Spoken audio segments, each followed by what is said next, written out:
this is Movie Masterminds, and we are here to review the recent blockbuster. Is it a blockbuster? I don't know. The recent blockbuster that came out, which was Godzilla versus Kong. Yes. This is our only chance.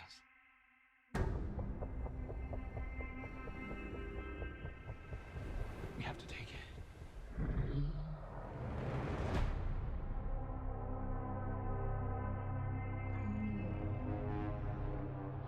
We need Kong. The world needs him to stop what's coming. And this child, she's the only one he'll communicate with. I knew that they had a bond. She had nowhere to go, so I made a promise to protect her. And I think that in some way, Kong did the same.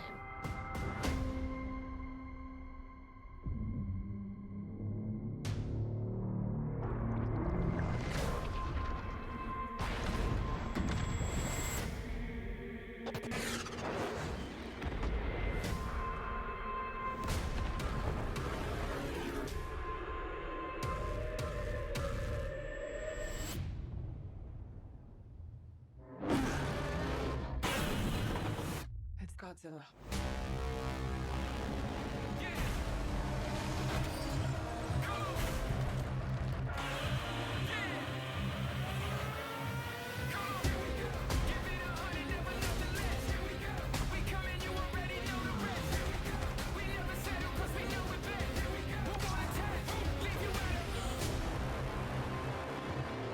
These are dangerous times. Godzilla's out there and he's hurting people and we don't know why. There's something provoking him that we're not seeing here. I'm of the same opinion. The myths are real. There was a war. And they're the last ones standing. I keep reaching for greatness because I'm built from it. Who bows to who? Nobody gonna stop me. Kong bows to no one.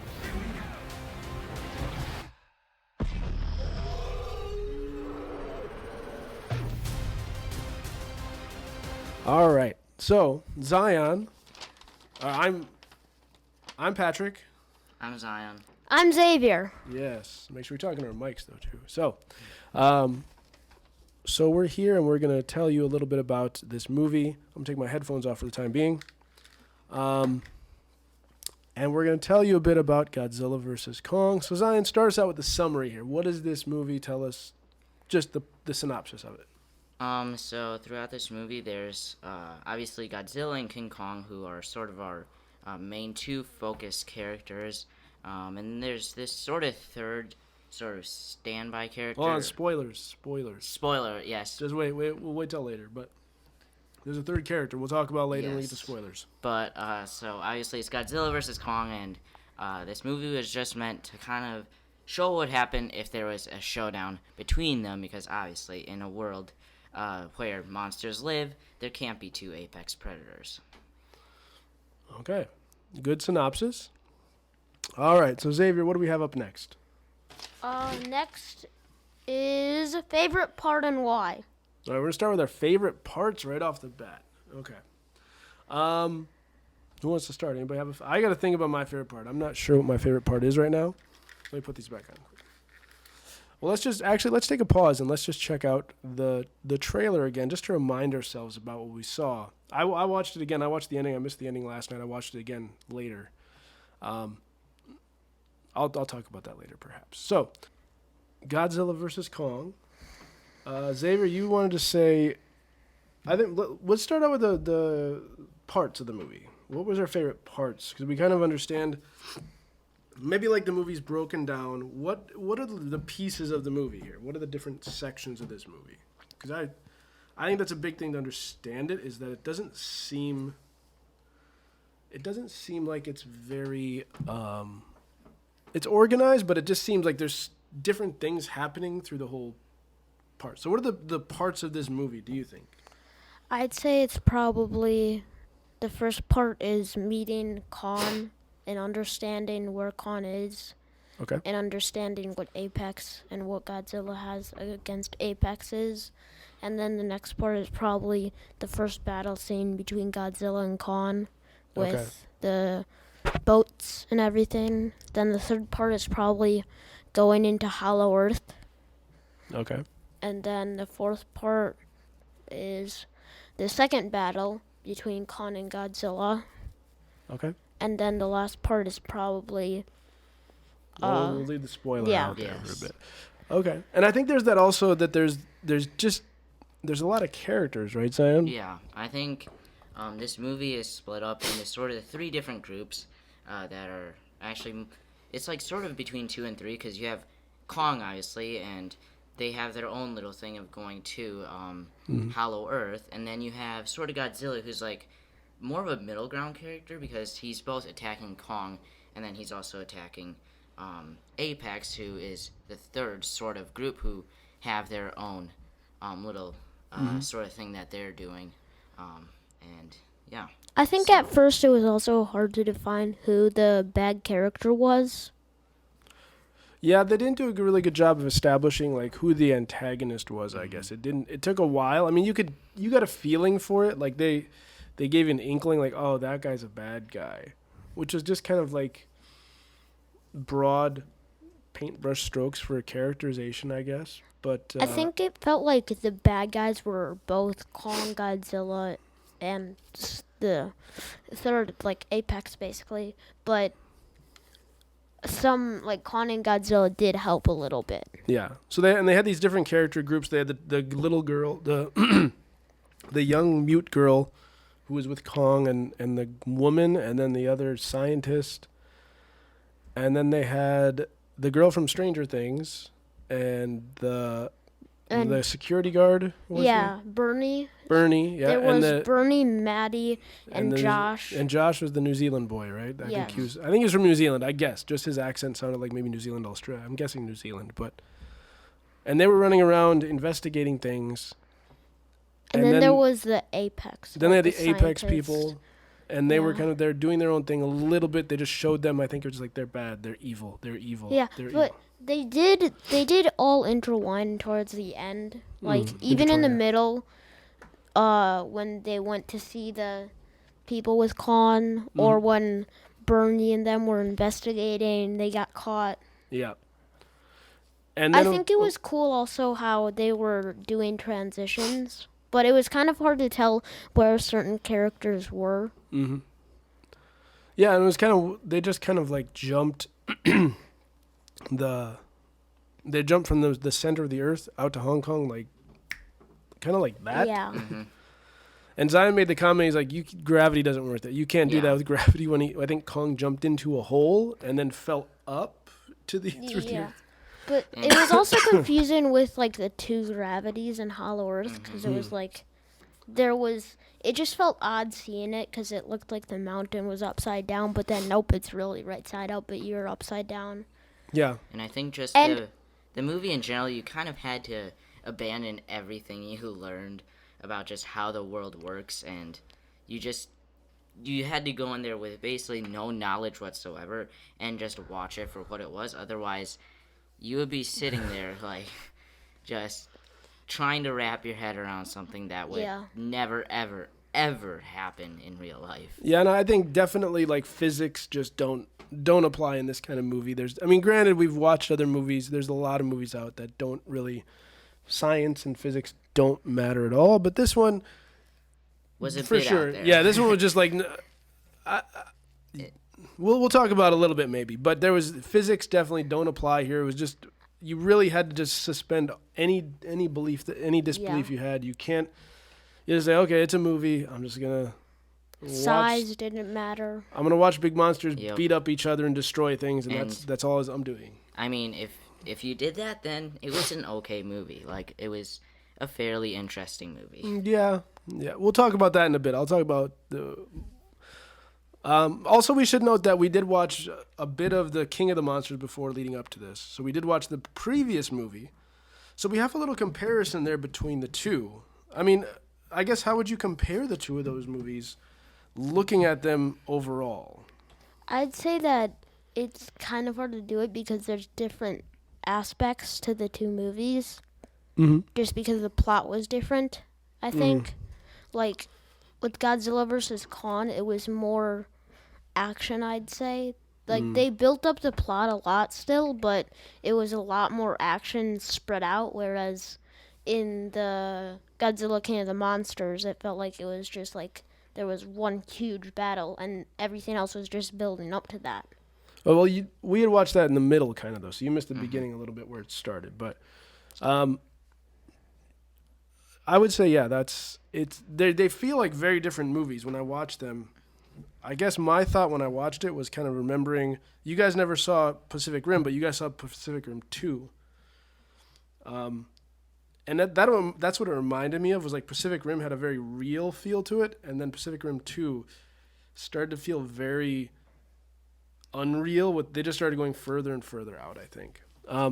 I think also why it felt that way was because in Godzilla King of the Monsters, it was a bit easier to see, oh, this guy's the bad guy and this guy's the good guy. There was a very fine line between that and Godzilla versus Kong, I think. And yeah, I think they also, from what I watched, they did set up the antagonists like a bit earlier than they did in Godzilla vs. Kong, which, again, probably made it a slightly better movie just because it was a bit easier to understand and kind of follow.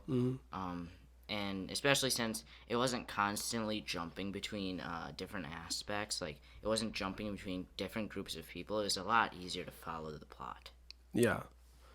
And I think that also just that when we're watching those big fights and battles, like you said, it was hard to know who the bad guy was, I guess. I think also like you said, walking that fine line, like who's the good guy, who's the bad guy, but having that in a monster fighting movie, it's like, how do you show that Godzilla's doing something good, or how do you show Kong is doing something good? Like they really had to like take out some of the monster fighting and make it like people almost in the way that they were fighting. Like, Well, I think it's also hard to see that Godzilla's a good guy, because when you see Godzilla, you think run away because he's just so big. He looks like a dinosaur basically. yeah. But they did establish in the other movies that he was kind of protecting humanity almost or something. But it still was, I felt like when they tried to show those moments where Godzilla's fighting things, but then he's doing it for a good reason, and it's like, it's hard to show that when you're having monsters just destroy stuff. It's just, it's hard to do. They did it a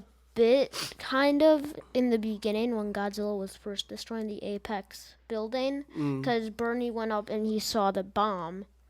But I think before that was like, wait, why is Godzilla doing this? You were following the story, but you weren't necessarily understanding it. Well, I think a big part of that too was that we weren't seeing those things happen. The guy was telling us after the fact. After it happened, he's like, oh, this is why it happened. And it's like, that's where it kind of doesn't feel like the other movie is much simpler. Like, this guy's the bad guy. He's murdering people, just doing all this stuff, and Godzilla's fighting back against him. So it made it easier to understand who's good and bad. Whereas this one, they had to tell us like, oh, he's looking for something, and the people have to tell us. One of the funny things that I noticed, though, throughout the whole movie, it seemed a lot like Star Wars. How Some so? of the scenes. Like, when they were at Hollow Earth, when the people were walking out, they had the back shot, but it was all red, so it looked like in Star Wars when Kylo Ren or Darth Vader is walking out of the big ships. Yeah, I think we made a comment about that too. Like, just seeing like the ships where they have like the neon lighting all throughout. It's like, what kind of ship has that? I mean, yes, in Star Wars they do, but that was kind of like the stylized way. But it's like, what kind of ship is somebody going to build where they put neon lights inside and outside? Or Yeah. the slanted walls, or even when they were traveling through the, I guess, gravity portal almost. It seemed a lot like when you went into the cockpit of the ship. It looked like when they were going to the super speed with the Yeah. Millennium Yeah, Falcon, like the just light all the speed, yeah. lights. But yeah, I think then, and I made the note when they were in one of the buildings and the walls were like a V shape, and I was like, who in the world would build a building with V walls? That's got to be so hard to structurally make V-shaped walls, and it seems like totally Like nobody's gonna do that for their corporate building. And the fact that it was like miles and miles underground as well. Yeah, like you would never do that because it'd be expensive enough to do the first part. You just want regular walls. Like you don't want anything fancy. This is just we're building this for the purpose. So, I guess what were some of the favorite parts that you guys had? I personally liked in the beginning, the very first part where we were introduced to Khan. Like, that was the only scene where it seemed like Khan was a good guy. Okay. Because I think that was when you could best understand him and understand why he felt scared. Okay. Zion, what about you? What was your favorite part of the movie? I think my personal favorite part was the first fight between Kong and Godzilla, just because it was just like the first major part of action, and it was just sort of that one part where like I actually sat up in my seat and was paying a bit more attention, just because it was action, so it was interesting to see just how the fighting worked between Godzilla and Kong, and just sort of how the creators of the movie did actually make these fights look, and it was just kind of interesting. I think another part that made it so interesting was also that it was like a fight, but it wasn't just a bunch of action pouring on and on and on. It was like, oh, well, Godzilla and Khan are fighting, then the other humans are trying to figure out, oh, how do we get the rest of the way without Godzilla coming after us and killing us all? Because I guess it felt like there were two problems, like one for the monster and one for the humans, which would normally happen if there were monsters fighting. You'd be like, how do we get out of this alive? And I think that that first action part was okay. I think there was one part where they locked themselves in the closet, I think, in the thing, which I was just like, why would you do that? If all the other ships are being destroyed, let's lock ourselves inside, so if it goes underwater, we're stuck. I think that was the first part where you could also see the size shifting.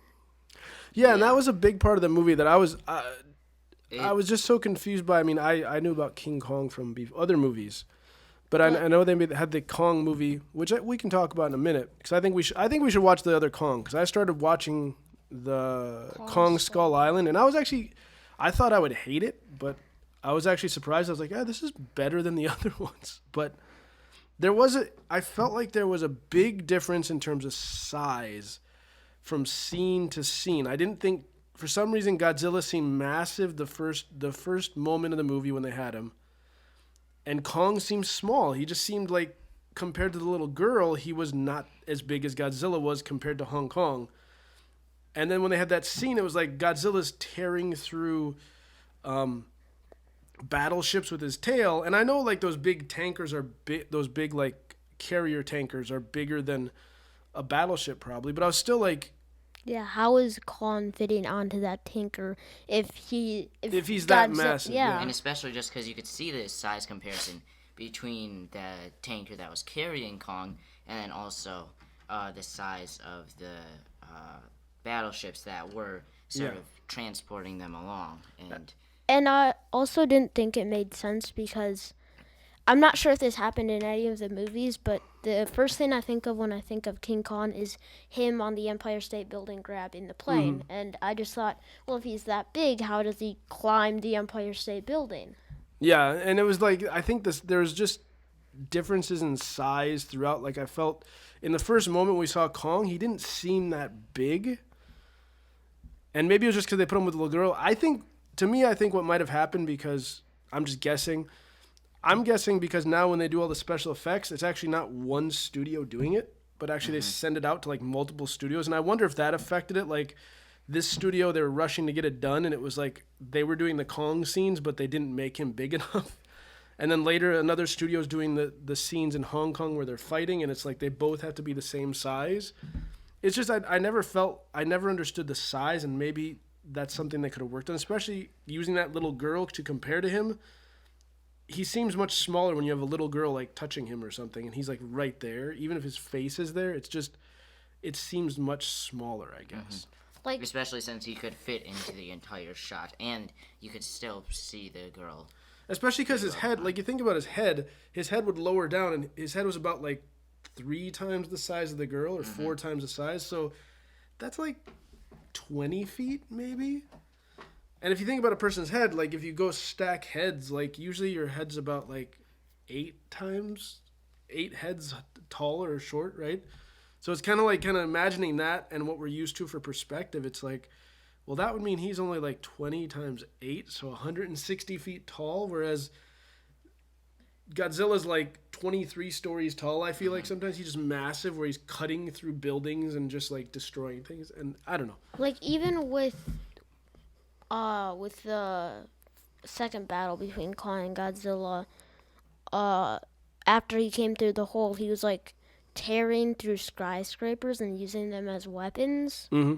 And I didn't understand, like, sure, the skyscrapers weren't as tall as the Empire State Building, because the Empire State Building is the Empire State Building, but they're still pretty big. Mm-hmm. Like, there's probably, like, at least, like, 20 stories tall or something. So, like, if he's able to, like, grab one, pick it up, and use it as a weapon, and he's, like, as tall as said skyscraper, like, then that's saying he's, like, 200 feet tall. Yeah. And I mean, that's the thing. Like, I think they're supposed to be like 300 feet tall or something, which is huge. But sometimes you don't get that sense when they put them next to the humans, or they show them the humans looking in their eyes. It's like you have to reduce the size to get the monster in the shot, I guess. And just it felt like just I couldn't understand the size, I guess. And I think that's sort of what they did in the movie, is that they sort of sacrificed, again, that reality aspect, and instead just wanted these sort of more interesting shots, such as the girl, like, using sign language with Kong or something like that. They just wanted these sort of more interesting shots, and they kind of gave up that reality aspect for that. I think they did it because they wanted it to be a touching movie. I think that it would have probably made it even worse if they didn't have those touching moments, because it'd just be like, it's all action, there's no reality, and then it's just like, bleh. Well, yeah, you need the real characters in there to give it the movie stakes, because otherwise we don't really care about Hong Kong or these places, because it's like, cool, you're not destroying anything for real. We know that. And it's like, you need to have the humans in there to give us some reason to care about it. I think this movie suffered a little bit where the others did too, where it's like, I don't care about these characters at all. They don't mean anything because they're in it for so little time. It's so focused on the monsters. I think that one of the biggest characters where you could actually feel a connection was the little girl. The mute girl. Yeah. Yeah. Because she was like the one who was actually caring for Khan, and I think that she was like the only one who was actually crying when Khan died. Like the rest of the people, they didn't really care because Khan's a big monster. Like, who's gonna care when he's gone? Yeah, and I think I'd agree the little girl was probably one of the better characters in the movie. We talked about the best parts. My favorite parts were probably just I couldn't pick one because I wasn't in love with all the parts, but I think some of the parts with King Kong were just like, his stuff was just more interesting to see for some reason. Like you said, the very beginning when he throws the tree at the ceiling or whatever it was, and that was cool. Yeah, it was like he had the best parts in the movie. I'm curious. I think we should also maybe just watch King Kong, the one that came out in 2006 or 2007, because I think that's a really good movie and does a better job with King Kong, I feel like, and is much more, just a much better movie all around, but and much more like the original King Kong. But yeah, how about the least favorite parts of the movie?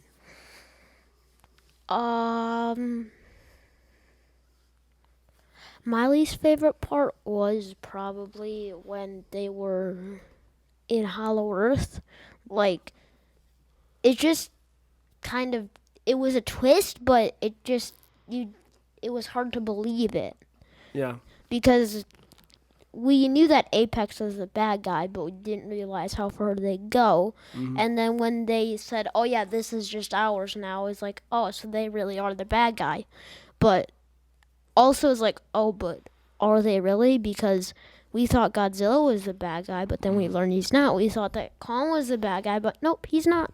So I think it was hard for me just to believe that is Apex really the bad guy, or are they just innocent and acting like the bad guy? Okay. Yeah, so I think the entire Hollow Earth part, like, if you're trying to be rational, then yes, that's probably, like, one of the lower parts of the movie, but, putting that aside, I think my personal least favorite part is, the entire Hong Kong fight scene, just because, like, It's It more was- like WWE. yeah. They're doing stuff like in some of those scenes when Godzilla's moving, like in King of the Monsters, he moved like a lizard. And this one, he was like, I felt like he was jumping off the ropes and wrestling, like kind of running, and just the way they made him move was much more human. And it was like, And I think that was the big difference between the first fight scene between Kong and Godzilla versus the Hong Kong fight scene was in the first fight scene, like, you could see Godzilla's strength was in the water, which I think was sort of what they were trying to focus on, in that obviously Kong, he was a better fighter on the surface, whereas once they got to the Hong Kong scene, like you said, like, they were suddenly perfectly evenly matched, with I one of think them it was barely also- getting a hold on the other. I think it was also because Khan had the magical axe. But I think that at first, yeah, it was yeah, a it was magical a axe. magical axe, and it was so like just introduced suddenly. Like Kong has magical tools we didn't know about. But yeah, okay, go. But I think Hollow Earth was supposed to be a peaceful place. But what I didn't understand was at the end of the movie when Khan went back, it felt like, oh, Hollow Earth's just fixed after Godzilla wrecked it totally. Like, Yeah. when you first saw it, everything, all the rocks were falling, the buildings were falling. It's like, oh, nothing's going to live here anymore. Hollow Earth isn't hollow anymore. But nope, it's all back to normal. Yeah. Well, I think the Hollow Earth part that I think was also hard was, I think it was a cool concept, but you never got to see it really. And I think because the effects were not very good. No offense to the people who spend a lot of time on that. They probably spent millions of dollars and a lot of time to make it. But like you said, when you're watching, you're like, this doesn't look real. Yeah. It's hard to And believe. it looks cool. The visuals are very cool looking, but it just doesn't feel real. And I think we saw Inception where they did something similar where they folded the city on top of itself, and that Yeah. looked so cool. It looked real. And it was like just such a cool visual, but this one was like it looks like a cartoon. Or And- even Doctor Strange, they did that a and, little bit yeah, too. and that looked very cool in that too. And I feel like in Doctor Strange, I thought it was really cool use of that actually, and it was kind of hard to see where you were. But in this one, it didn't look real. And also, I think just this sense of scale, like, they didn't really explain, like, how far deep Hollow Earth was. And I mean, like, we could assume it was pretty close to the core just because of the fact that we couldn't just dig down and reach it. We had to go through a hole in Antarctica to reach it. And I mean, just that alone, like, you could figure it was pretty deep, but then your sense of scale was totally thrown off, and like, you could when you saw the horizon, you couldn't actually like see the curve of Hollow Earth. And I think just that part as well was kind of confusing, because when you think about it, you think like, if you're that deep, like, you could actually see the curvature if it's hollow, as they say, but you can't. And yeah, that was just That's fair. pretty Yeah. confusing. I think also another part that's confusing, which makes it look fake, is the mountains, because the mountains are like touching each other almost. So it's like it's not really a mountain anymore. And it's a big enough space to have mountains. And that was, again, I think just that feeling of like a realistic feeling. You just don't get the feeling of the, like, if you're going to have these huge mountains, then you have to get the sense they have to move across them and take time. But this was like, you can just run up them in like 10 seconds and it's done. And it was like, I mean, like, we get the fact that Kong is a giant 100-foot tall monster, but like, still, it still takes time. yeah. And Zion's just a flat earther, that's why.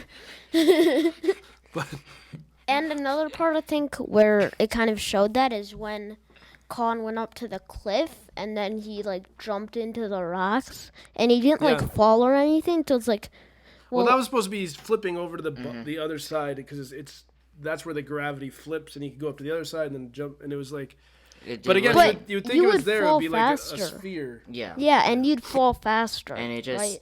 I don't know. I don't know the physics of it. That was where you had to just say like, whatever, monsters fighting each other. That's kind of the point where I lost it and was just like, you know what? I'm just not even gonna worry about it. Yeah. I'd say my least favorite parts. I would have two least favorite parts. The first one was when they went to there, and I think I brought this up, was again the size thing, where they went to Antarctica, and they had this tunnel dug out going into the ground, and it's supposed to be the size of King Kong. Now, if King Kong is the size that we say at the end, it's like 350 feet tall. And I was just like, wait a second. They built a 350-foot tunnel in Antarctica, which is a hard place to get tools. It's hard to do things in Antarctica. It's hard to get effective tools there because it's so cold and all these things. And again, you have to suspend belief for this, but it was like Wouldn't it it's collapse hard on to itself? dig tunnels. Like it takes a long time and a lot of work to dig tunnels, let alone a 350-foot tunnel into the earth. And it was Going like they all already the had way, it like, dug. through They already the had earth. it dug where it needed to go. It was there. It's like they didn't need to worry about anything. It was like, yep, well, why didn't they just go down and do that? Why did they need him to take them there when they could just go down in there And it- themselves? Yeah, I think it wasn't well explained why they needed King Kong to do that. Yeah. Like Or- they sort of explained like they needed this power source, but again, it just wasn't super well explained why Mm-hmm. they needed King Kong. I was also wondering, how did they put like all of the walls and technology? Because when we first met Dr. Lin, they were saying, "Oh yeah, his brother died because of how much gravity was flipped." So then, how did they go down there when they didn't have that type of technology? Yeah, and they didn't explain much. It was just there to make, I don't know, do something with that character. I'm not sure what they were trying to do. But- And I mean, again, like the fact that they did dig a tunnel through Antarctica. They had these ships that apparently could power LA for a day.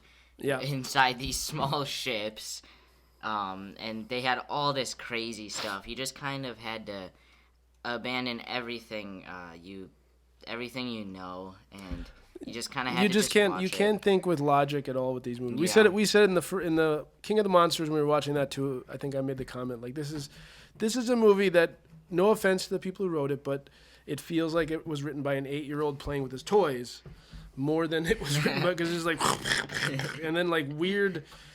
The dialogue is like an 8-year-old would say like, "I'm going to be the most powerful one in the world," and like it feels like that sometimes when they talk. Like the characters have so little to say. It's just like general stuff that is in a lot of movies. My other least favorite part I would say is and this is a spoiler, but Mechagodzilla. I was, no, Yeah. stop, please. It was a stupid thing. It was just, I don't need to see Mechagodzilla at all. I don't need that. We don't need a. Movies should learn when you start adding more bad guys to movies, it doesn't make it better. It makes it, worse. So it first went from a crossover between King Kong and Godzilla to King Kong, Godzilla, and And then Pacific Rim. they team up against Mechagodzilla. Yeah, Yes, that was the it's- fun part. And I think also you needed a bit of background knowledge from Godzilla, King of the Monsters, because obviously there was a lot of that involved with Mechagodzilla, with like what was the monster's name in Ghidorah? Ghidorah, yeah. With Ghidorah's skull and how they were like using AI or something with it. It was just It's a supercomputer. It's like it's a skull, and then it overpowered the guy, and you said then- the electricity. yeah, and like I think when they got to that apex scene, I think they did that last, and they kind of ran out of money to actually make that good scene. So you got like So when you got electrocuted, it looked like it was just. it was like electrocution from like the 80s CG. It was like they used their cell phone to be like, let's do the special effects here. Okay, boom. We'll use a Instagram app to make electricity or something. Yeah, it was. Yeah, and that whole part when suddenly went from like Godzilla CG to like cell phone CG, like. Oh. and that was Well- ripped. That was ripped right out of Pacific Rim too. I think when they did that, they did the same thing in Pacific Rim 2, right? Yeah, it felt like Pacific Rim. Yeah. And Yeah. also, I'm not sure if you guys watched it. I don't think that you did, but I watched the how it should have ended for Godzilla versus Kong. Okay.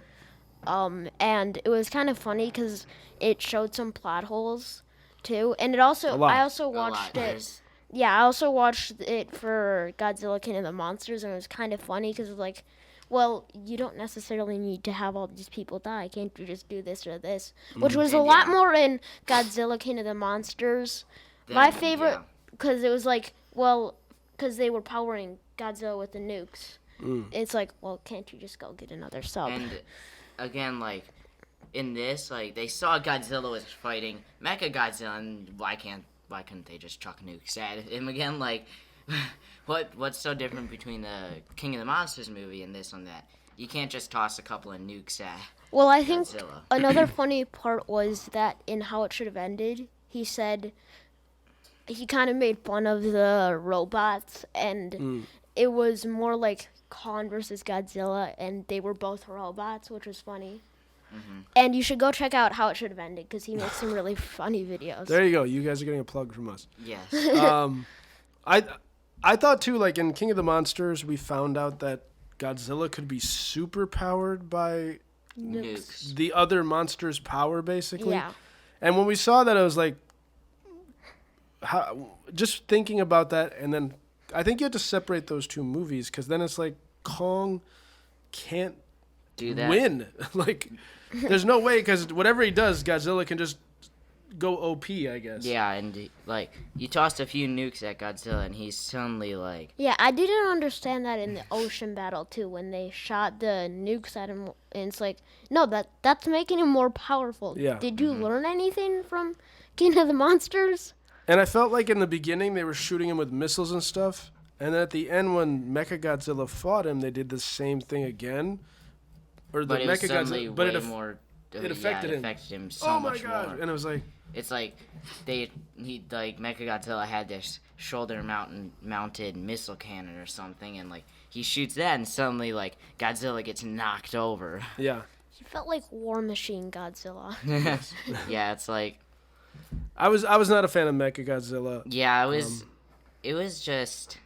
I mean, like I said, it was kind of once they brought in the whole Mechagodzilla aspect, it was like they were tossing Pacific Rim into the mix as well, and they're like, let's have giant robots as well, because it's not it's boring enough as it is. And it doesn't make sense why they would make the robot look like Godzilla.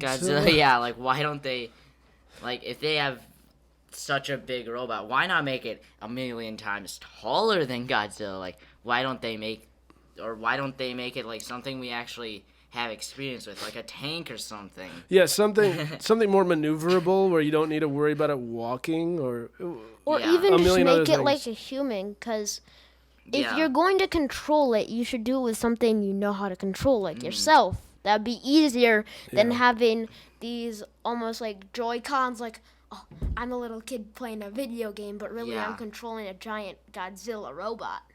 And really, I don't know what the difference is between that and airplanes. Or I mean, why not make like just Why don't whatever you- that why weapon don't you is that it toss that has, weapon a onto an- maneuverable weapon, Yeah. like,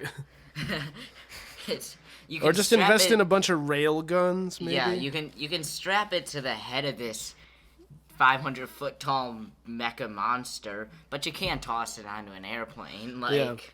I mean, granted, he takes out airplanes very easily, but still, like, put it in something you can maneuver a little more easily than this robot. or like That needs satellite uplink. yeah, or like this. The zero gravity ships or whatever. Like, Okay. why don't you toss a few of those onto there? Like, those obviously are super maneuverable, and they have a ton of power because they can power LA for a day. But And also, I no. didn't understand with the twist kind of how they downloaded the energy. Yeah, it's Like, if just- you can do that, why didn't you just do that? Why did they need to go down to Yeah, Hollow like Earth? they just had to scan the energy signature, and then they were like suddenly able made to power this giant mech all the way.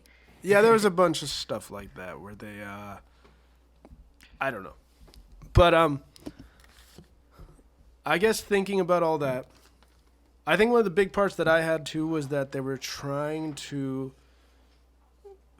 like Godzilla and Kong, like we don't know who's gonna win, right? And so having Godzilla and Kong,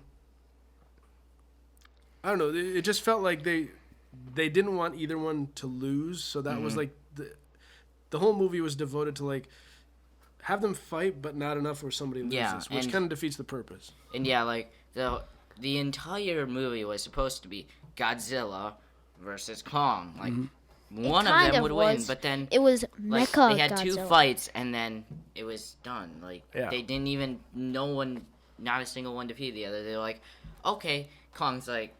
Godzilla's like, okay, you can be there alone. I'm just gonna walk away slowly. Like, goodbye. They respect each other now. I'm done. And then Kong's now just like pieced out in Hollow Earth. Yeah. So who was your favorite character? I know mine, but I'll let you guys say yours. Tap water. the kid. Josh. What is the kid's name? Josh. The New Zealand kid or whatever. Josh. Oh, really? Okay. Yeah. Josh. Just because of he was. I don't know. When they got to that password scene, I was like, no, don't do that. Yeah. That was it was so just. It was just so dumb. I And, hate- And he was stupid so and- rude to Bernie when he just took Yeah. the drink. And I think it was funny because he's just like, I like how he got to be called like tap water, and then we just kept referencing him. When as he that did that throughout at the the whole end, movie. it felt like a very Tony Stark thing to do. Yeah, To like do an action without thinking about it. I don't know if I'd ever compare that character to Tony yeah. Stark. Like Tony Stark's a much more well-developed character. But action-wise, maybe. Tony mean- Stark would have thought of an idea. Yeah, like okay, so legitimately, who's my favorite character? Probably. I think I liked Kong best. Okay. I think, yeah, he was just his story throughout the entire movie was just much more interesting. Xavier, what do you think? Who's your favorite? Me, well, monsters or humans? Just any of the characters. Any of them? Well, I liked 2 characters. One of them was a monster and one of them was the humans. The human character I liked was the like pilot for the Mechagodzilla. It seemed like The Japanese guy? yeah, it seemed like he didn't know what was going on, but at the end he started to like he started to question like, oh, are we really doing the right thing? And then he got the cheesy electricity. That whole thing happened. And then I like Khan best because it was just something I could reference with. Like he's a giant ape. He's not And you're a like, giant ape. but it's like we know what monkeys look like, whereas Godzilla, it's like we can't define him It's really. like Godzilla seems much more fictional than Yeah. King Kong does. I think my favorite character was probably Kong. Like you said, he had a story. None of the other characters. Had any story whatsoever. And also just because, like you said, it's easier to apply feelings and emotions to an ape. Then I think Godzilla got kind of messed over just because he didn't get anything in this movie. yeah, He just got to like fight and win, but it was like that's it. there was nothing except for that for him. And yeah, that there kind was of no like a letdown. stakes really. Yeah, I was expecting it to be split. Like you would have King Kong, like they would be showing his story, like, and then they would be showing sort of Godzilla's story, and they would like have the 2 separate, sort of like what they did with King Kong and Apex. Those 2 groups. Yeah. But then I think they totally messed it up by having the whole Mechagodzilla. I think it and would have been all of Apex. I think it should have just been King Kong has one side of the story, and then Godzilla has another, and like they could both be like exploring different things, but Yeah. I think the whole Apex situation just didn't work well with the entire story. I think they could have kept Apex if it was like Godzilla's Monarch's hero and then yeah. King Kong's Apex's hero, and they're like, oh well, King. Again, It's yeah, like they're both 2 different kings, groups. but they have to fight because who knows why. Yeah, and then at the end, maybe we find out that they want to go against fighting each other or something like that. Yeah, And like they that's- understand, oh, we're both kings, but maybe we can rule separate parts. Like you get half of the earth, I get half of the Or earth. like you could Hollow Earth. Yeah. Well, no, I don't think that was really fair. Like going back to the Hollow Earth thing. Like Hollow Well, I mean, Earth again, is like I think both Godzilla and King Kong, I think the sort of vibe they were both giving off is that they just wanted to be left alone. Like, they'd help the humans when necessary, but they just, like, King Kong wanted to go home the entire time. Like, it was shown all throughout the movie, like, he wanted to go home. And, like, Godzilla, I know in King of the Monsters, like, he was fighting because otherwise he would have died, and people were getting terrorized and stuff by this giant monster, and humans can't handle that. So I think that entire thing was just they just want to be left alone, I think. Okay, so in the end, what is your grade for this movie? A to F. A to F.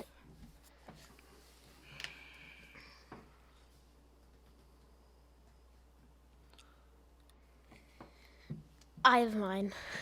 Okay. Zion? So I think I'd give it a B minus.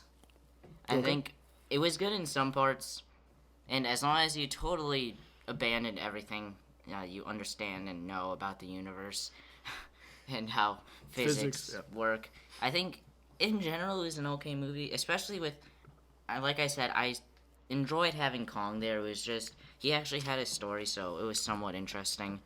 But yeah, it wasn't the greatest movie, but it deserved like a B minus, maybe C plus. Okay. I give it a B because I agree with you, Zion, that it was like it didn't follow any rules of reality. But I think that they tried really hard to make the movie, so I give them a B for effort, really. Because it was an okay movie. So normally I give it a B minus, but you could tell that they were really trying to put in all the touching moments and everything. And then the whole thing fell to pieces when they ran out of money to do CG. I'm getting electrocuted. That was again, Instagram filter. I would say, for me, it's like a C. Maybe a C minus. Better than Justice League, I feel like. It was just more entertaining. Even though, yes, there's a lot to not believe, but at the very least, it's like, well, these are giant monsters, so that's totally... they didn't try to make it real. Yeah. They leaned into it a little bit and said, like, we know this is fantasy, so we're going to make sure you understand it's fantasy. I mean, when you get to 300-foot tall monsters there, The 300 what are you foot. gonna do? Yeah. Like, But they just went after it. Yeah. You know, it wasn't. I felt like when we watched Justice League, they were like trying to make it like grounded in reality with superheroes that. whereas this movie, they just kind of abandoned all that. Like, they knew what they were doing wouldn't make sense whatsoever. So they're like, well, if we're gonna go halfway, we might as well go all the way. Just go all in. Yeah. So yeah, that's our. You said B. I said like B minus, B minus. C plus. B. And I said C minus. So yeah, we're same range. It's not totally off. I would say if you like just some action movies, it's. I don't think it's the best one in the series. I think we should watch Kong Skull Island. I think that's the best one that I've seen, and I haven't finished it. It also has. What's his name? Loki, and Captain Marvel, and who's the guy with the eye patch? Nick Fury. Nick Fury? Oh. So it has those three in it, actually, and I think the acting is probably better. The acting in this was meh. So, yeah. So this is Movie Masterminds, our review of Godzilla vs. Kong. We will be watching most likely Kong Skull Island, so let us know if you want us to do a review of that. Otherwise, Like, Well, we will be, so yeah. let us know if you want us to review a movie in review. Just in case. Yeah. So But comment, and subscribe. subscribe, and comment for any movies you want us to watch. And I guess that's it. That's it.